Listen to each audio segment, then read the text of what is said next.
ተመልካቾቻችን ለመላው የክርስትና እምነት ተከታዮች በሙሉ እንኳን ለገና በዓል አደረሳችሁ እያልን የኦሮሚያ ቴሌቪዥን የገና በዓልን ምክንያት በማድረግ አንድ እንግዳ ይዞላችሁ ቀርቧል።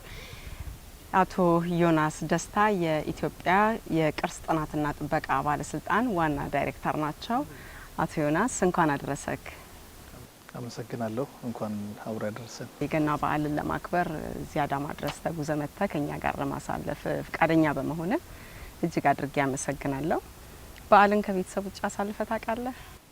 በቅድሚያ ስለጋበዛችሁኝ በጣም አመሰግናለሁ። አዳማም ያምራል፣ ሁሌም ያምራል። ዛሬም በጣም ነው የሚያምረው። በዓል ብዙ ትዝ አይለኝም። አንድ ጊዜ ብቻ ይመስለኛል ከኢትዮጵያ ውጭ ሆኜ ያለፈ። ከቤተሰብ ጋር በአመዛኙ እንደው ሀቅ ለመናገር ከጓደኞቼ ጋር። እንዴት ነው? በምን አይነት ሁኔታ ነው በዓልን የምታከብረው? በተለይ እስቲ ስለ ገና ያለህ ትውስታ ካለ። እንግዲህ ያው ምንድነው የሚባለው በዓል በተለያየ እድሜ ክልል አከባበሩም ይለያያል ይመስለኛል። ልጅ ስትሆኚ ያው በወላጆች ጥላ፣ ከዛ ከፍ ስቲ መሀል ላይ ደግሞ ስትሆኚ በነጻነት ጥላ፣ ከዛ እንደገና ቤተሰብን ልክ በዚህ መልኩ ምናምን በዓል ነው እና ያው ዳቦ ብዙ ጊዜ ቆርሼም አላቅም። ስለዚህ የተቆረሰውን ለመብላት ስለሆነ ብዙ የሴሬሞኒ ሰዓቱ አይዘኝም። በዓል እኔ ግን ከበዓላት ሁሉ በጣም ደስ የሚለኝ ዋዜማው ነው። ዋዜማው ላይ ያለ ድባብ ነው ደስ የሚለኝ። ስለዚህ የበዓሉ ቀን በማረፍ ነው ማከብረው። እስቲ የልጅነት እድሜህ ምን ይመስላል? ስለ ትውልድ እስቲ ያጫውተን። እንግዲህ ገና በደንብ አላረጀሁም እኮ 30ዎቹ አጋማሽ ነኝ። ዮናስ በጣም በቀላሉ የአዲስ አበባ ልጅ የሚለው በደንብ ይገልጸኛል። ሳሪስ አካባቢ ነው ያደግኩት አዲስ አበባ። በቃ ሁሉም የአዲስ አበባ ልጆች እንደሚያድጉት ሆኖ ነው ያደግኩት። አንድ ያጣሁት ነገር ይሄ አሁን እዚህ ስመጣ የማየው አዳማ ዙሪያ አካባቢ ላይ ያለ በጣም የሚያምር ነፋሻ አየር ሳይሆን እኛ ሰፈር ያው ለአውሮፕላኖቹ የሚያከወክቡበትና የሚያርፉበት አካባቢ ቅርብ ስለሆነ ሹ ሚል የአውሮፕላን ድምጽ የበዛበት እንጂ ብዙ ማለት በልጅነቴ አንዳንድ ሰዎች ሲሉ እንደምሰማው ወይም ብዙ ኢትዮጵያውያን እንደታደሉት ከተፈጥሮ ጋር በጣም ቅርብ ሆኜ አይደለም። ትንሽ ዞር ስቲ ወይ ፋብሪካ ነው ወይ ቤት ነው ወይ መንገድ ነው እና በትንሹ ዋና ጨዋታ ለመጫወት ሁሉ እድል አልነበረንም። በፔቲጎል ምንድነው የሚባለው ትንሽ የፔቲጎል ተደርጎ በስሱ አንዴ ኳሷን በደንብ ከመተሻት አስተካክለሽ ጎል ነች። እንደሱ አይነት በቃ የከተማ የአርባን አይነት አስተዳደግ ነው የነበረኝ። ኦኬ፣ እስቲ የትምህርት ሁኔታ እንዴት ነበር? የት ነው የተማርከው? ትምህርት ቤት እዚሁ አዲስ አበባ የሚባል ትምህርት ቤት ነበረ። ከዛም ንፋስ ስልክ ነው የተማርኩት። ከዛ ቀጥሎ አዲስ አበባ ዩኒቨርሲቲ ቴክኖሎጂ ፋክልቲ ይባል ነበር። አሁን የአዲስ አበባ ኢንስቲትዩት ኦፍ ቴክኖሎጂ ሆኗል መሰለኝ። አዲስ አበባ ዩኒቨርሲቲ በኢንስቲትዩት ደረጃ አድጓል። ኢንጂነሪንግ ፋክልቲው ላይ ነው የመጀመሪያ ዲግሪንም የመጀመሪያ የማስተርስ ዲግሪንም የሰራሁት። ከዛ ቀጥሎ የቢኤች ጅማ የሚባል ላይ እንደገና ሁለተኛ ማስተርስ ሰርቻለሁ።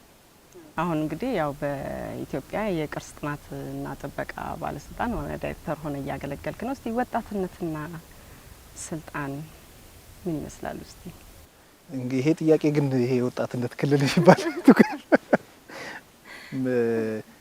ከእድሜም ደግሞ በደንብ ያነስኩ ነው የምመስለው መሰለኝ።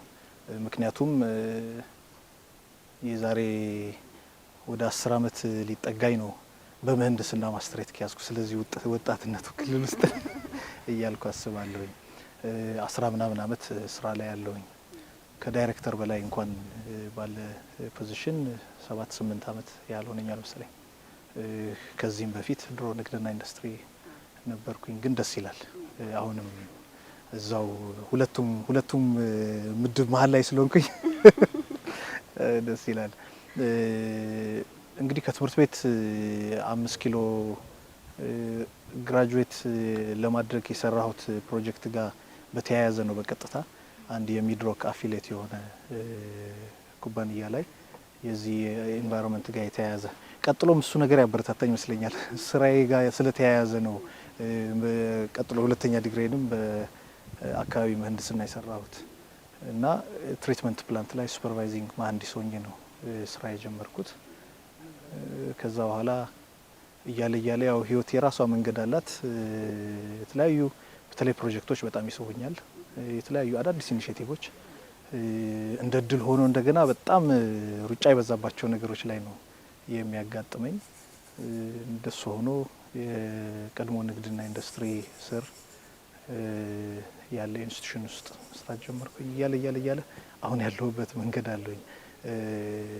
ቅርስ ጥናትና ጥበቃ ባለስልጣን ወደ 6 አመት ሆነ ይመስለኝ። አዎ አሁን ያሉኝ መረጃም እንደዛ ነው።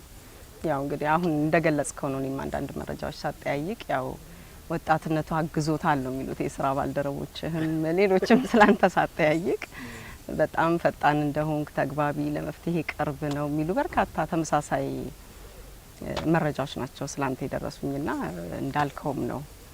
እስቲ እንግዲህ አሁን በቅርቡ ኢትዮጵያ የማይዳሰሱ ቅርሶች 11ኛውን የዩኔስኮ ጉባኤ አዘጋጅ ነበረች። በዛም ላይ ደግሞ የገዳ ስርዓት እንዲመዘገብ ሆኗል። የገዳ ስርዓትን ለማስመዝገብ እንግዲህ ከ2007 ጀምሮ ጥረት ሲደረግ ነበረ። የነበረው ሂደት ምን ይመስል ነበር? እንግዲህ የገዳ ስርዓት የዓለም ቅርስ ሆኖ መዝገብ በመቻሉ እኔም የኔ ባልደረቦችም እዚህ ጉዳይ ላይ የሙያ ቅርበት ኖሮን ስራ የሰራን ሰዎች ብቻ ሳንሆን ሁሉም ኢትዮጵያዊ የኮራበት የተደሰተበት አጋጣሚ ነበረ። ስንሰራው እንዲሁ ስራችን ነው ብለን ነበር የሰራ ነው። ውጤቱን ስናየው ግን ከስራም በላይ አንዳንድ ጊዜ በተለይ ወጣቶች አካባቢ ላይ ብዙ እየተስተዋለ የሌለ የሚመስለኝ እንደው ለህዝብ መስራት፣ ለሀገር መስራት፣ ህዝብ የሚደሰትበት ነገር መስራት ጥሩ ነው ምናምን ሲባል ይህ ነገር ይመነዘራል ተብሎ ይቀለዳል። የሚመነዘር መሆኑን ያስተማረን አጋጣሚ ይመስለኛል። ህዝቡ ውስጥ ያየነው መደሰት ስለ እውነት ከስራም በላይ አንዳንድ ጊዜ አንዳንድ ስራዎች ጥሩ ተባብረሽ በጥሩ የቡድን ስሜት ውጤት ላይ መድረስ ስትችይ የሚኖረው እርካታ ውጤት ላይ የደረሰ ሰው ብቻ ነው ያችን እርካታ የሚያውቃት የሚለውን ነገር ያሳየን አጋጣሚ ነው የነበረው። ከዛ በላይ እንደገና እውነት ለመናገር ገንዘብ ከፍለን ትምህርት ቤት ገብተን ስንማር የለ የገዳ ስርዓት ይሄን ፕሮጀክት ስንሰራው እኔንም ሌሎቻችንም ብዙዎቻችን እናቃለን የሚል ስሜት የነበራቸው በተወሰነ መልኩ ለባህሉም ከዚህ ጋር በተያያዘም እውቀት የነበራቸው የበለጠ ብዙ እይታዎች እንዲጨምሩ ያደረገ እኔ በግሌ በጣም የገረመኝ የትምህርት ቤት ያለ የተማርኩበት ሂደት ነው የነበረው እና እኛን ያስገረመንን ነገር የዓለም እንዲሆን ማድረግ የተቻለበት አጋጣሚ በመኖሩ ልክ ከሌላ ዓለም እንግዲህ መድኃኒት አንድ ቦታ ሊፈጠር ይችላል። የታመመው ግን እዛ ቦታ ያለው ብቻ ሳይሆን የትም ቦታ ያለ ይጠቀምበታል። መስጠትን የመሰለ ማግኘት ያለ አይመስለኝም። ስለዚህ እኛ በጣም ያስገረሙንን የገዳ ስርዓት ትሩፋቶች ለሌላው የዓለም ሕዝብም ይሄ ድንቅ የመሆን አንደኛ የመሆን የመብለጥ የመበላለጥ ጉዳይ አይመስለኝም።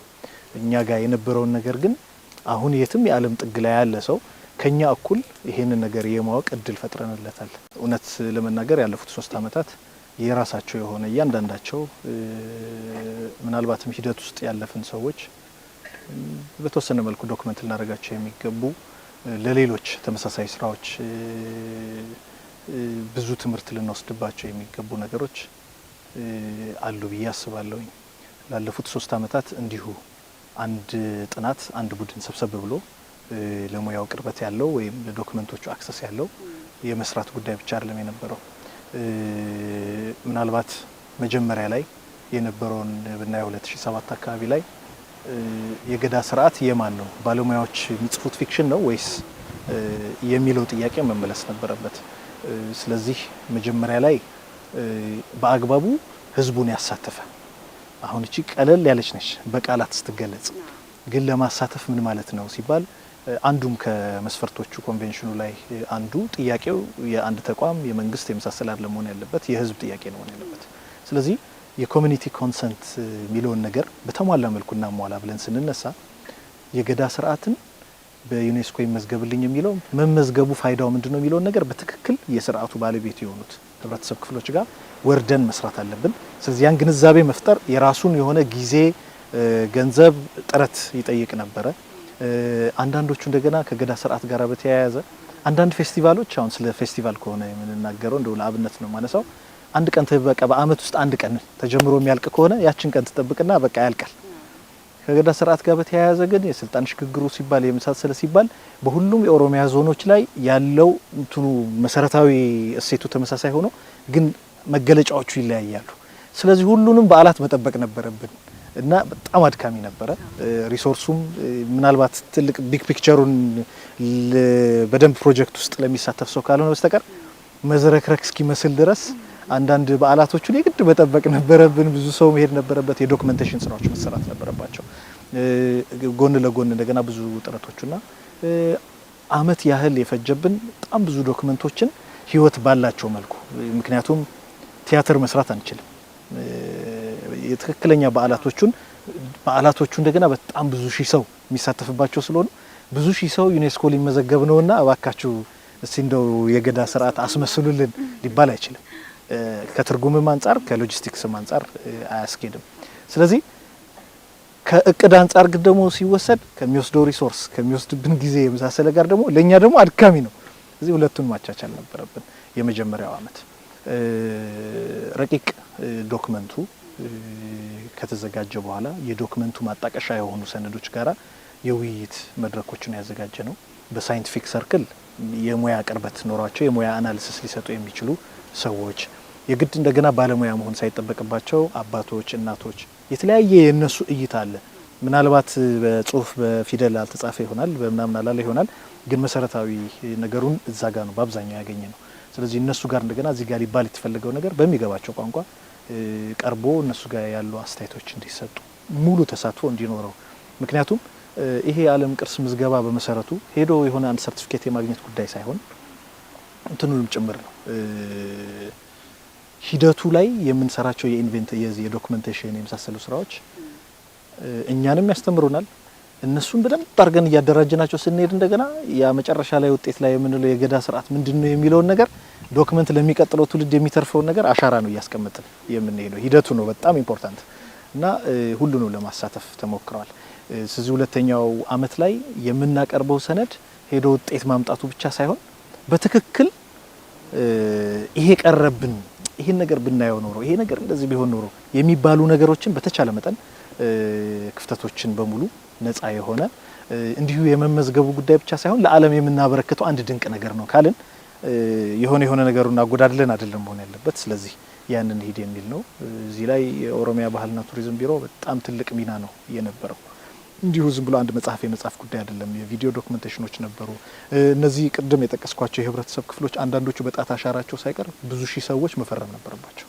ምክንያቱም የህዝብ ጥያቄ ነው። እነዛ ሰዎች እንደገና በተቻለ መጠን ከየሁሉም የኦሮሚያ ዞኖች ሁሉም አካባቢዎች ላይ ውክልና ያላቸው የእድሜም የተለያየ የማህበራዊ ተሳትፎ ውክልና ያላቸው እንዲሆኑ ለማድረግ ተሞክሯል። ሁለተኛው አመት ላይ ሰነዱን የማጥራት የማስተካከል ነው። ከዛ በኋላ በቃ መሄድ አለበት የሚባለው አስታውሳለሁኝ የኔ ባለስልጣን መስሪያ ቤት አዳራሽ ላይ እነዚህ ቅድም የጠቀስኳቸው ከየአካባቢው ሰዎች እናም ተብሎ በኦሮሚያ ባህልና ቱሪዝም ቢሮ ብዙ ማስተባበር ስራውን ሰርቷል። ተሰባስበው አቀረብ ነው። በቃ ይሄ ሰነድ ነው ልንልከው ያልነው ምናምን አለ።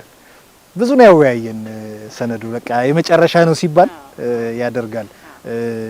እኔ ጋም ሲመዘገብ ከነበረው ያልተናነሰ ኤክሳይትመንት ነው የነበረው። ምክንያቱም ሰነዶቹን ማጸድቃቸው ነው የነበርኩኝ። ስለዚህ ያ ሲደረግ የነበሩ የሀገር ሽማግሌዎች፣ አባገዳዎች እቺ ምን ልትሉ ፈልጋችሁ ነው እቺ ምናምን የምትል ጥያቄዎች ነበሩና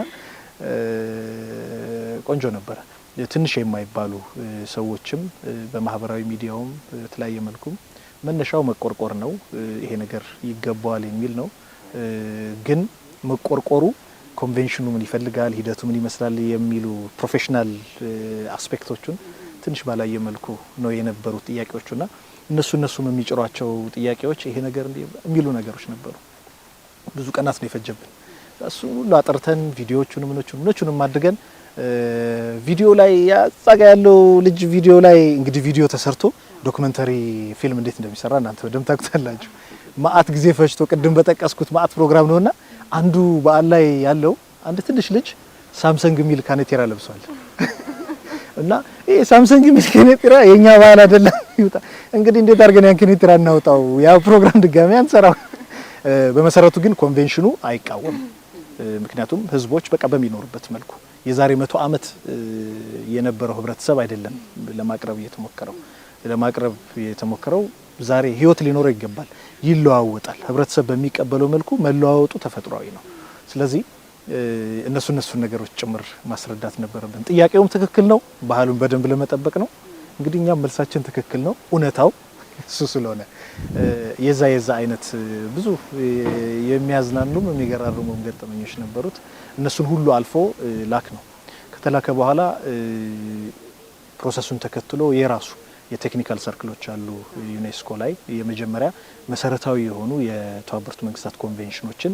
ይቀበላሉ ለምሳሌ የሴቶች እኩልነት የህፃናት መብት የመሳሰለ የሚባለው ምንም አይነት ድንቅ ነገር ይሁን እነዚህ መሰረታዊ የሆኑ የተባበሩት መንግስታት ኮንቬንሽን ላይ ያሉ የመብት ጥያቄዎችን ጥሰት የሌለው ሰነድ ስለመሆኑ መጀመሪያ ላይ ሊትመስ ይደረጋል እሱን ሂደቶች የቴክኒክ ሂደቶቹን ቼክ አድርገዋቸው እሱን ማለፍ ችሏል ከዛ እሱን ካለፈ በኋላ ማለት ነው እንደገና ለዚህ ለዲፕሎማቲክና የበየነ መንግስታት መድረክ ስኬጁል የሚደረገው ያንን ሁሉ ሂደቱን ተከትሎ ነው እንግዲህ ለ2016 የሄደው ይሄ አንዱ መንገድ ሆኖ ገዳን ስንጀምር ባጋጣሚ ግን ከዛ በፊት የመስቀል የፍቼ ጨምበላላም 2015 ላይ ውጤታማ ነበሩ እነሱም ፋይሎች ፓራሌል ነው የተጀመሩት በነገራችን ላይ ግን እነዛኞቹ ሰነዶቹን ቶሎ ጨርሶ ምናምን አድርጎ ለመላክ ይቀሉ ነበር ገዳ አድካሚ ነው የነበረው አድካሚ ምክንያቱም የገዳን ቅንጭብ የሆነ ምሳሌ አይደለም ማቅረብ የፈለግነው ገዳን ስርዓት ካለን ሁሉ ነገር ማየት ነበረብን በጣም ሰፊ ነው አሁንም እንደው 100% ብዬ ለመድፈር በጣም ይቸግራለኝ እዚህም እዛም ምናልባት የሳት ናቸው ነገሮች ሁሉ ሊኖሩ የሚችሉበት ነው በጣም ብዙ መጽሐፎች እና ፕሮፌሰር ስመሮም የጻፋቸው በጣም የሰባዎቹ የነበሩ መጽሐፍት ሁሉ እነሱን ለመፈለግ እንደው በየአርካይቫቸው ያሉ ግለሰቦች መፈለግ ነበረባቸው የመሳሰለ ስለዚህ ያን ሂደት የግድ ኤግዞስት ማድረግ ስላለብን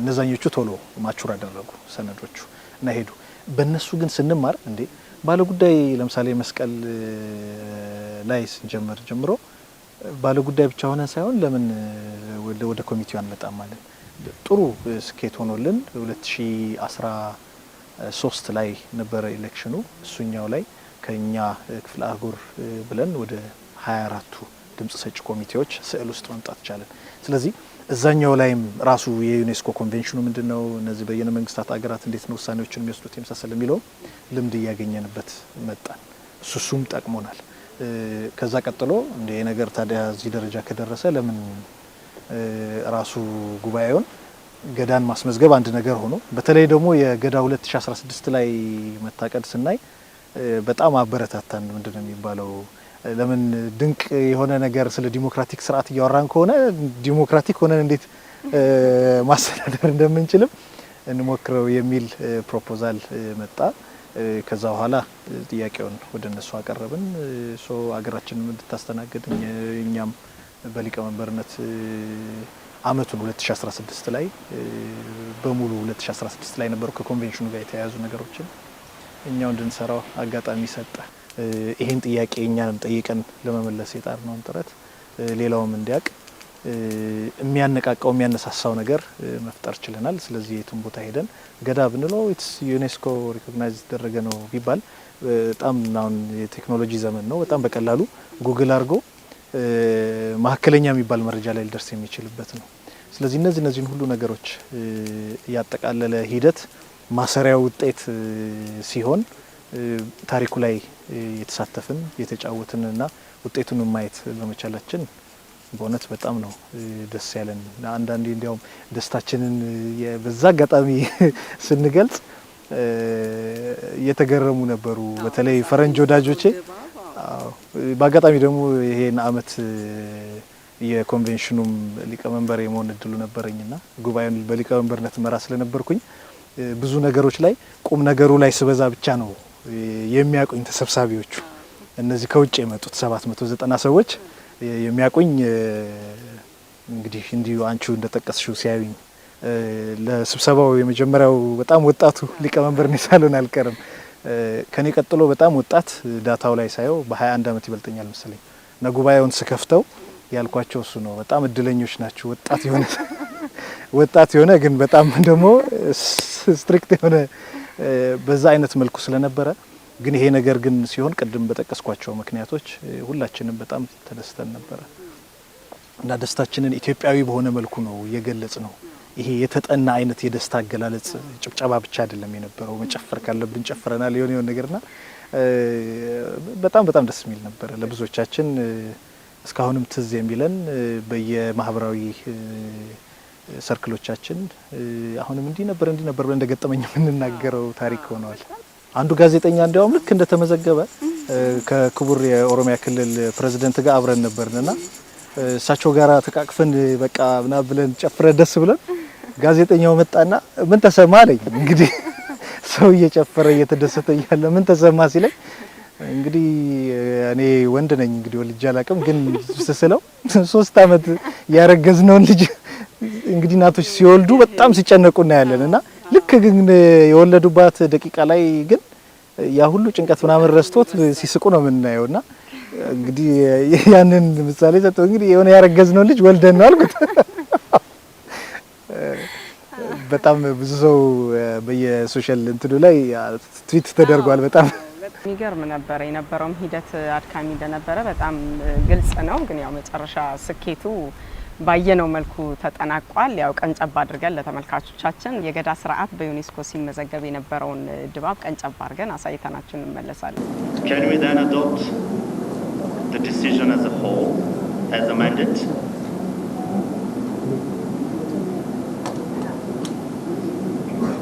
I see no objections and I therefore declare decision 11 complete.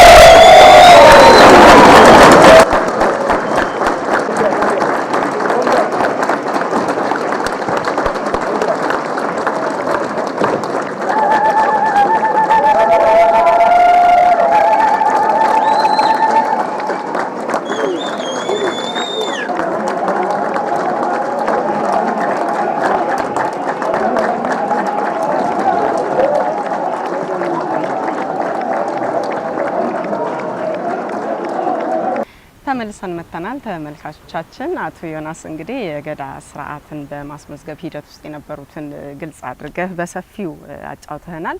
እንግዲህ ኢትዮጵያ አዘጋጅ ከመሆኗም አንጻር አንተ ደግሞ የኮሚቴው ሊቀመንበርም ነበርክና በዛ ሰዓት ድካም ነው አንድ ገጠመኝ ሰምቻለሁ። ታመህ ነበር? ታም ሆስፒታል እንደገባ ሰምቻለሁ። እስቲ አጫውተን ስለሱ እንዴት ነበር? ትክክል ነው። አንደኛ የኛ የገዳ ስርዓት ለአመቱ ከተያያዙት አጀንዳዎች ውስጥ አንዱ ሆነ ግጥምጥሞች ነው። 2016 ላይ እንደገና አመቱን እነዚህን 24 ሀገሮች ያሉ ሁሉንም ክፍላት አህጉራት የሚወክሉ አገራት በሊቀመንበርነት እንደመራ ተመረጥኩ። አመቱ ላይ አንደኛ እንደ ሊቀመንበር እንግዲህ ኮንቬንሽኑን በአግባቡ መፈጸሙን ለማረጋገጥ ከበጀት አንስቶ እስከ መሳሰሉ ነገሮች ወደ 13 ያህል የገጽ ለገጽና ኤሌክትሮኒክ ኮንሰልቴሽኖች አመቱን ሙሉ ነበሩን። ከኮንቬንሽኑ ጋር በተያያዘ ያሉ አመታዊ እንቅስቃሴዎች አንዳንድ አገራት ላይ ያሉ የፋይናንስም የቴክኒክ ድጋፍም የሚፈልጉ ድጋፎቹ መስጠት ነበረብን። 2016 ላይ ወደ $9 ሚሊዮን አካባቢ የባጀት እንቅስቃሴ ነበረ። እነሱን መምራት ነበረብኝ። እሱ ስራ ያው የራሱ የሆነ አንደኛ አስተዋጽኦ እንደ አገር ማድረግ አለብን። ስለዚህ ያንን አስተዋጽኦ ለመወጣት ነው የሞከርኩት። በግሌ እንደገና ብዙ የተማርኩበት አጋጣሚ ነው። በየአገሩ ምን አለ፣ ኮንቬንሽኑስ ምንድነው፣ እዛ ውስጥስ ምን እንቅስቃሴ ይደረጋል የሚለውን ይበልጥ ከዩኔስኮ ጋር ለመቀራረብ እድሉን የፈጠረልኝ ነበረ። ጉባኤውን ግን ወደ አዲስ አበባ ማዘጋጀቱ ሲመጣ አንደኛ እንደ ሊቀመንበር ጉባኤው ላይ የሚቀርቡ ወደ 404 አካባቢ ወደ ውሳኔ የሚቀርቡ አጀንዳዎች ነበሩ። በእነዚህ ሁሉ አጀንዳዎች ላይ በቂ እውቀት ይኖረኝ ይገባ ነበረ። አመቱን ሙሉ የነበረው ቅድመ ዝግጅት እንደተጠበቀ ሆኖ ለሴኩሪቲ ሲባል እነዚህ የኢቫሉዌሽን ቦዲ ይባላል 12 ያህል ናቸው ያሉበት። 6ቱ አክሬዲትድ የሆኑ ከሁሉም ኮንቲኔንቶች ያሉ ኤንጂኦዎች፣ 6ቱ እንደገና ከሁሉም ኮንቲኔንቶች በአገራት የሚቀርቡ ምሁራን ናቸው። እነዚህ 12ቱ ሰዎች የሰሩት ኢቫሉዌሽን ኖቬምበር 1 ቀን ነው። ኖቬምበር 28 ጉባኤው ይከፈታል። ኖቬምበር 1 ቀን ነው ፐብሊክ የሆነው። ስለዚህ በሚስጥር እነሱ የያዙት ሰነድ ስለሆነ ሰነዱ ፐብሊክ ከሆነ በኋላ ግን ሌላው ሰው የራሱን ጉዳይ ብቻ ነው የሚያነበው። እኔ ግን የእያንዳንዱን አገር ጉዳይ በትክክል መሄዱን ማረጋገጥ ስለነበረብኝ ሁሉንም ማንበብና ማጥናት ነበረብኝ። ስለዚህ ከመደበኛ የሆነ ስራዬ ለጉባኤው ቅድመ ዝግጅት ብሔራዊ ኮሚቴ ነበረ፣ የቴክኒክ ኮሚቴዎችም ነበሩ። ከነሱ ጋር ካለ ተሳትፎ ባሻገር በየቀኑ በአማካይ 3-4 ጥራዝ ማንበብ ነበረብኝ። ትምህርት ቤት እያለሁ የነበረኝን ጊዜ ነው ያስታወሰኝ እና ወሩ ትንሽ ከባድ ወር ነበረ። ከሱ ጋር እንደገና በተደራቢ የራሴ ሀገር የገዳ ስርዓት ውጤታማ እንዲሆን ያለ የግሌም ፍላጎት የህብረተሰቡን ፍላጎት ነበረ። አንዳንዶቹ አልፋችሁ ሚዲያ ላይ ታቀርቡት ነበረ መሰለኝ። እናንተ ሚዲያ ላይ ብልጭ ባደረጋችሁት ቁጥር መንገድ ላይ እኔ መሄጃ ነው ማጣው እቺን ነገር እንደው እንደዚህ ሳታደርሳት እሱ ራሱ የሚፈጥረው የሞራል ጫና አለ። እንደ ማንኛውም ኢትዮጵያዊ የኔ ፍላጎት ነው፣ ስራዬ ደግሞ ስለሆነ ከዛ በላይ ከኔና እኔ ጋር አብሮኝ ከሚሰሩ ባልደረቦች መቼም ማንም ሰው ለማሸነፍ እንጂ ለመሸነፍ ጨዋታ ውስጥ አይገባም። ያ እንደተጠበቀ ሆኖ ህዝብ ውስጥ ግን እንደዛ አይነት ኤክሳይትመንት መኖሩን ደግሞ ስታስቢ ብቸኛ አማራጭ ማሸነፍ ሲሆን ደግሞ ያስጨንቃል። እነሱ ሁሉ የራሳቸው ጭነት ነበራቸው። በኋላ ግን ጉባኤውን ስናስተናግድ የተለያዩ ጥያቄዎች ይመጡ ጀመረ። አንደኛ አገራችን ላይ አንዳንድ ከተፈጠሩ አጋጣሚዎች ጋር በተያያዘ ጉባኤውን አዲስ አበባ ከማስተናገድ ጋር ያልተለመዱ ጫናዎች ይፈጠሩ ጀመር። አንዳንድ ግለሰቦችም እንግዲህ ዩናኒመስ ነው ከሌ ማለት አይቻልም፣ የተለያዩ ጽሁፎች ዩኔስኮ ይደርሱ ጀመር። እነሱ በሙሉ ማንነቱ ማይታወቅ ሰው ዩኔስኮ በጻፈ ቁጥር እኔ ግን ምላሽ ለመስጠት ግን እኔ ጋር ነው የሚመጣው አይነትና እሱ ትንሽ ጫና ፈጥሮ ነበር። አመሰግናለሁ። ተወሰነ መልኩ በጣም ከባድ የሚባል አልነበረም። ከዛ ቀጥሎ ያው ከነሱ ጋር ሆነን ጉባኤውን የተሳካ ለማድረግ እያንዳንዱ መቼስ እንግዳ ተቀባይ አይደለን ኢትዮጵያውያን። ብዙዎቹ እንደገና ላለፈው 5 አመታት እዛው ኤክስኪዩቲቭ ኮሚቴው አካባቢ ላይ ተመራጭ ስለነበርኩኝ በመልክም በኢሜይልም በምንም የቀጥታ ኮንታክት ከኔ ጋር ነበራቸው።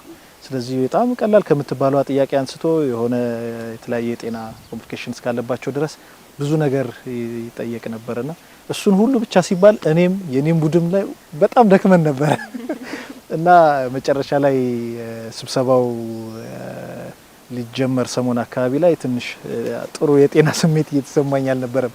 ግን ዋጣ አድርጌው መሄድ ነበረበት። ያ ሁሉ ሆኖ ለምሳሌ ሮብ ቀን ነው መሰለኝ የዋለው ኖቬምበር 30 ላይ የገዳ ስርዓት የሄደበት እነዚህ ኢንስክሪፕሽንስ የመጀመሪያው ጊዜ ላይ አጠቃላይ የኮንቬንሽኑን ፐርፎርማንስ አፈጻጸም አዳዲስ ህጎች የመሳሰሉ ነው ስናይ ነበር ነው የመጀመሪያው ቀን። ጥሎ ሁለተኛው ቀን ላይ እነዚህ ዓለም አቀፍ ድጋፍ የሚፈልጉ የመሳሰሉ ጉዳዮች ላይ ነው ያየን ነበር ነው። የአዳዲስ ቅርሶች ምዝገባ ሶስተኛው ቀን ላይ ነው የጀመርነው። እሱን ጀምረን ከሰዓት በኋላ ሮብ ከሰዓት በኋላ ይመስለኛል ገዳ የሚቀርብበት ቀን ላይ ከዛ በፊት በጣም ብዙ መድኃኒት መግባት ነበረብኝ። ምክንያቱም ሙቀቴ ምን እንደሆነ አይታወቅም። ወደ 39 ምናምን ነበር የሚለው። ከዛ ቀጠለ የዛን ቀን ከሰዓት ላይ 40 አለፍኩኝ መሰለኝ እና ትክክል አልነበርኩኝም። መድኃኒት ምናምን መውሰድ ነበረብኝ። ቀጥሎ ግን ችግሩ ያለው የኛ የገዳ ላይ ብቻ ሳይሆን የሌሎቹ አገሮች ላይ እንደ ሊቀመንበር እንድችቹ ጉዳይ ያለችብን ያቺ ጉዳይ እንዲትሆንልን አመሰግናለሁ። እቺኛዋ ትሁንልን ያቺኛዋ ትሁንልን የሚለው ውይይቶች ከኔ ጋር ስላደረጉ ከመድረኩ ላይ ነው ዞር ስል የማይመቻቸው አገሮች አሉ። ልክ እንደኛ ለገዳ የሚቆረቁረንን ያል የሚቆረቁራቸው አገሮች አሉ። እንግዲህ አገር ደግሞ ህዝብ አለ ከጀርባው ክብር ያስፈልገዋል። ስለዚህ ብዙ ወደ ራሴ ማየት አልቻልኩኝም ነበር። ገዳ ከተመዘገበ በኋላ ልክ ያው ያን ጭፈራውን ምኑን የምንደሰተውን ነገር ከተደሰትን በኋላ ያ ስሜት ሲያልቅ ያው ወደ የሚቀጥለው ጉዳይ መሄድ አለበት። የሚቀጥለውን አገር አጀንዳ ውይይት እኔ መምራት ነበረብኝ። ቁጭ ብለን ያን አደረግን። 2 ሀገሮች ከመራ በኋላ ግን አልቻልኩትም። በቃ ያለበኝ ጀመረ። በኋላ ያው ኢመርጀንሲ ሐኪም ቤት መሄድ ነበረብኝ። የዛን ቀን ሌሊት እንግዲህ እናንተ ብዙዎቻችሁ ተጨፍሩ የነበራችሁት ነው ሆስፒታል ነው ያደረኩት። እስቲ እንግዲህ አሁን ስለ ገዳ ስርዓት መመዝገብ ብዙ ተጫውተናል። ከገዳ ስርዓት መመዝገብ በኋላ ደግሞ አንድ ስነ ስርዓት ተካሂዷል። የሙጋሳ ስርዓት አባ ገዳዎች የሙጋሳ ስርዓት አካሂደው ይፋ ገዳ የሚል ስያሜ ተሰጥቷል። እስቲ ስለዛ ስርዓት እናውራ ስለነበረው ጊዜ። በጣም ነው የሚያምረው። ምን አለው በጣም ማለት እኔ እንጃ በህይወት ብዙ ደስ የሚሉ ገጠመኞች አሉ ሁላችንም። በጣም ደስ የሚል ብቻ ሳይሆን መኖሩንም የማላቀው ያስገረመኝ ገጠመኝ ነው የሆነው። ስብሰባዎቹን ጨርሰን በሁለተኛው ቀን ነው መሰለኝ የሆነው። አንደኛ ራሱ ፕሮግራሙ ሰርፕራይዝ ነው ለኔ የነበረው። እዚህ ጉዳይ ላይ የተሳተፍን አካላት ሁሉ መቼስ ማመስገን ባህላችን ነው። ጥሩ ስራ ለሰራ አመሰግናለሁ ስትይ ሌሎች ጥሩ የሚሰሩ ሰዎችን መፍጠር ነው።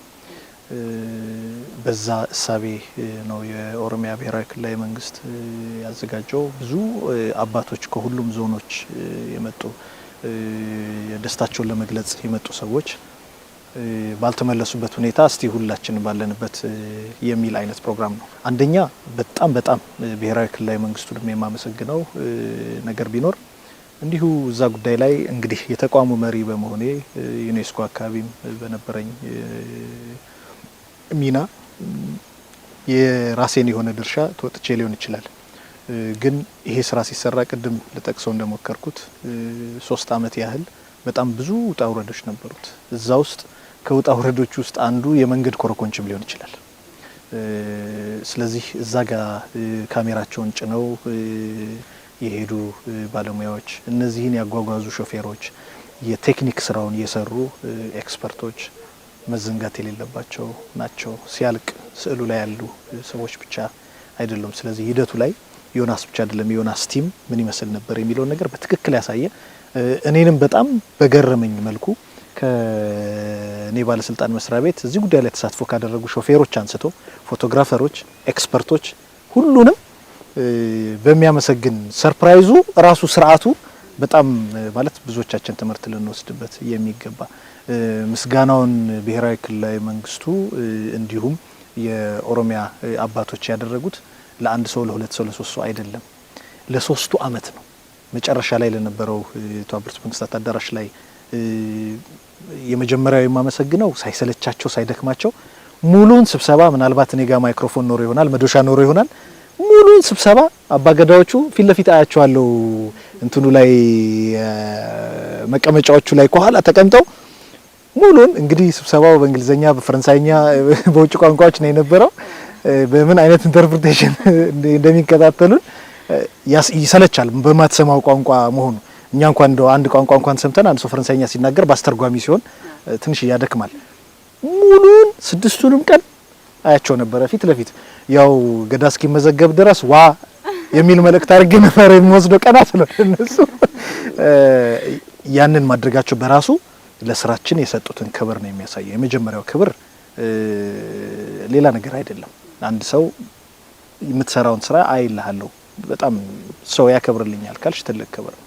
ከሱ አልፎ እንደገና ፕሮግራሙ ካለቀ በኋላ ከብሔራዊ ክልላዊ መንግስቱ ጋር በመተባበር ክልላዊ መንግስቱ ብቻ አይደለም አባቶችም አብረው ተሳትፈው ሁሉንም እዚህ ሂደት ላይ ያቺ ጉባኤ የነበረባትን የአንድ ሳምንት ጊዜ ሳይሆን የ3ቱን አመት ሂደት በሚያስታውስ መልኩ የምስጋና ሰርቲፊኬቶች የተሰጡ ናቸው። በጣም አንዱ ያስገረመኝ እሱ ነው። ችንችን ነገር እንፈልጋለን ቶሎ ፍቃድ ስጡን፣ ይሄን አመቻችሉን፣ ይሄን አድርጉልን ስንል እምቢ ብሎን አያውቁም። የኦሮሚያ ባህልና ቱሪዝም ቢሮ በተለይ አቶ ጌቱ ወየሶ በጣም ነው የማመሰግነው። እኔም የኔም ባልደረቦች ባሉት ቁጥር ባልንበት ቦታ ሁሉ ነበረ። እሱም የሱም ባልደረቦች ሲመሰገንም እኛ ስናስቸግራቸው የነበሩን ሰዎች ሳይቀር ለካ ያስቸገራችሁ ልትሰሩልን ነው ብለው ሲያመሰግኑ ደስ ይላል። በዚህ በጣም ተገርመን ነበረ። በጣም ደስ ብሎን ነበረ። ቀጥሎ ግን የሆነው ድንገት እስቲ አሁን ደግሞ አንድ ለየት ያለ ፕሮግራም አለን ተባለና ወንበር ተወስዶ ምናም ተደርጎ እና ተባለ። ክቡር ርዕሰ መስተዳድሩ ክቡር አቶ ለማ ነበሩ። እኔ ምንድነው ብዬ ነው ምናልባት አሁን አንቺ እንደምትጠይቂኝ እንደው ምን ይመስል ነበር አስተያየት ስጥ ነበር እኔ መሰለኝ። እና ስቀመጥ አባቶች መጡ፣ አባገዳዎች መጡ። ያንን በጣም የሚያምር ጋቢ ከጋቢም በላይ ነው በጣም ትልቅ እሱን አለበሱኝ። አለባበሱ ራሱ ሴሬሞኒያል ነው። ከዛ ዱላ ተሰጠ። ከዛ ኋላ እዚህ ጭንቅላቴ ላይ የሚደረገው ነገር ጥምጣሙ ተሰጠ ከዛ ኋላ በቃ እኔ ልነግርሽ አልችልም እንግዲህ ወቅቱ የተለየ አይነት ስሜት የተሰማኝ አንደኛ አላቆም ሴሬሞኒ ሞጋሳ የሚባለው አይነት ሴሬሞኒ ነው እና እሱ ተደርጎ በቃ በደቂቃ በቃ እንትን የሆነ ስሜትሽ ራሱ ይቀየራል በጣም ያምር ነበር ከዛ አዲስ ስም ወጣልኝ በጣም ነው ደስ ያለኝ እናቶች እንደገና መተው ጭኮ እርጎ በጣም የሚያምር ነው ይፋ ገዳ ሲባል ዞር በያጠገብ ያል ምን ማለት ነው ይፋ አልኳቸው ብርሃን ማለት ነው አለኝ እና እንግዲህ ብርሃን ብሎ ሰው ህዝብ ከማክበር ከዛ የበለጠ ምን አይነት ሽልማት ተጠብቂያለሽ እኔ እድለኛ ሳልሆን አልቀርም እንግዲህ አቶ ዮናስ አሁን እንግዲህ ይፋ ገዳ በሚለው መቀጠል እንችላለን ይስማማኛል በጣም ይስማማኛል እስቲ የዩኔስኮን ለማስመዝገብም ሊሆን ይችላል በነበረው የጊዜ ሂደት እስቲ የገጠመህ ነገር የለም ገጠመኝ ጋር በተያያዘ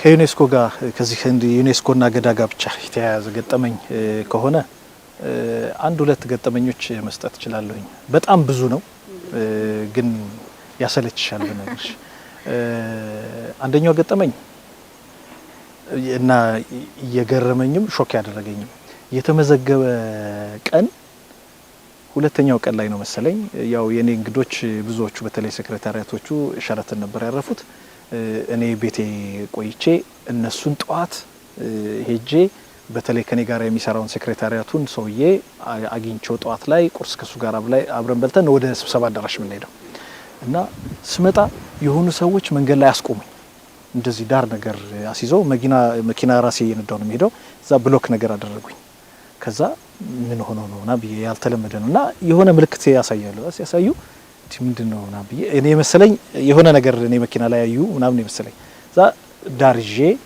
ቆምኩኝ እና ሁለት ሰዎች ናቸው ወንድማማቾች ምናልባት 50ዎች ውስጥ እድሜያቸው ሊሆን የሚችሉ ሰዎች ናቸው እዛ ቆሙና ወረዱና መጡ ዛላ መጣው እንዴ ምን ሆኖ ነው ብዬ እዛ በጣም ነው የገረመኝ ማለት የገለጹበት መንገድ በጣም ነው የሚገርመውና ስል ከዛ አንደኛው በሩን ከፈተ ከዛ በኋላ አቶ ዮናስ ምናምን በስም ነው የጠራኝ ምንድነው ሶር እንቀርገው ምናምን ሳቡኝና እዛ አንደኛው በጣም ነው የገረመኝ መደሰታቸውን ነው የገለጹበት መንገድ ግን በጣም እኔ በግሌ በጣም የሚገርም ገጠመኝ ነው የሆነልኝ ምንድነው ያለኝ አባታችን 80ዎች ውስጥ ነው እድሜው አለኝ እና ለረጅም ጊዜ እንኳን ሲጨፍር ሲስቅ አይተነው አናውቅም አለኝና ትላንትና ግን አንተ ነው ያስጨፈርከው ስለ በጣም ነው የገረመኝ መንገድ ላይ በዛ መልኩ ማለት ፐብሊኩ ላይ መሆኑ ይሄ ውጪ ነው በግል ያጋጠመኝ ሁለተኛው ደግሞ አንዱ ደስ የሚለኝ የዚህ አዲስ አበባ የነበረው ጉባኤ ስኬትም ሁሉም ሙሉ ጉባኤው ሁሉም አጀንዳዎቹ በመቶዎች የሚቆጠሩ አጀንዳዎች አንድም አጀንዳ በድምጽ ብልጫ ሳንወስን በኮንሰንሰስ ያለቀ የመጀመሪያ ለሚቀጥሉት እንግዲህ ምሳሌ የሚሆን ይመስለኛል አንዳንድ ስብሰባዎች ረዘም ሲሉ በቃ አይደለም በፕሮግራምሽ መሰረት እንድትሄጂ ወደ ዋናው ጉዳይ ብቻ እየሄድሽ ትሄጂዋለና አንድ ሀገር እጁን ያነሳል ወደሚቀጥለው አጀንዳ ነው ሊሄድ ነውና እጁን ሲያነሳ እኔ ምን የቀረ ነገር አለ በጣም አጨቃጫቂ የሆነ አጀንዳ ጨርሰን ተወያይተን ጨርሰን ዘግተን ካንድ ሀገር እንግዲህ ሲያወጣል እንግዲህ ግለሰብ አይደለም ያው ሲወጣ ሀገር ስለሆነ ሀገር ይከበራል እኔ ወደሚቀጥለው አጀንዳ በጣም ጓጉቻለሁ ምክንያቱም በጣም አጨቃጫቂ አንድ ሰዓት ያለ የፈጀብን ፋይል ዘግተን ስለሆነ ወደሚቀጥለው ፋይሉን ለከፍት ስል እጁ እንዴ አለኝ እዛ ከኋላ ነው የተቀመጠው የኮሚቴ አባል አይደለም ግን ሲል ያው ምንድነው የተለየ ነገር ቢል አገር ነው አገር መከበር አለበት እንደው ለዚህ ፕሮግራማችን ስሙን አልጠቅስም እና እንደው ቀር ይያለኝ ሁኔታውን ሳይው እና ብሎኝ እንደው አይ ሰዓት የለንም ምናምን ስለው አሁንም እንዲህ ይለኛል እሺ ምንድነው ስለው አመሰግናለሁ ሚስተር ቼር እንግዲህ ኮሚቴ ውስጥ የለም አመሰግናለሁ ሊቀመንበር ምናምን አለና እኔ ምንድነው የተለየ ነገር የፈልገው ነው መሰለኝ ይላልው በእውነቱ የተመደበልን እንትን ሾፌር በጣም እንዳረካን ለመግለጽ ፈልጌ ነው አለና አስቀመጠው እንዳልስቅ ካሜራው ቢል ለፊቴ ነው